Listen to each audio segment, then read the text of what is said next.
మనం ఇతరులను ఒక మాట అంటే వాళ్ళు బాధపడతారు అని తెలిసినప్పుడు అటువంటి మాటలు మాట్లాడకూడదు. ఏ పని చేస్తే ఇతరులు బాధపడతారో అటువంటి పనులు అసలు చేయకూడదు. ధర్మాలలోకెల్లా పెద్ద ధర్మం అదే. ఈ సంయమనం అన్నది పాటించాలి. 84 లక్షల జీవరాశులలో వాక్కు ఉన్నది మనుష్యుడికొక్కడే.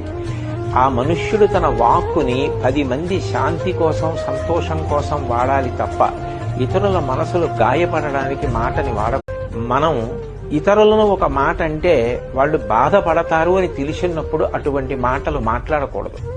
ఏ పని చేస్తే ఇతరులు బాధపడతారో అటువంటి పనులు అసలు చేయకూడదు. ధర్మాలలోకెల్లా పెద్ద ధర్మం అదే. ఈ సంయమనం అన్నది పాటించాలి. 84 లక్షల జీవరాశులలో వాక్కు ఉన్నది మనుష్యుడికొక్కడే. ఆ మనుష్యుడు తన వాక్కుని 10 మంది శాంతి కోసం, సంతోషం కోసం వాడాలి తప్ప ఇతరుల మనసులు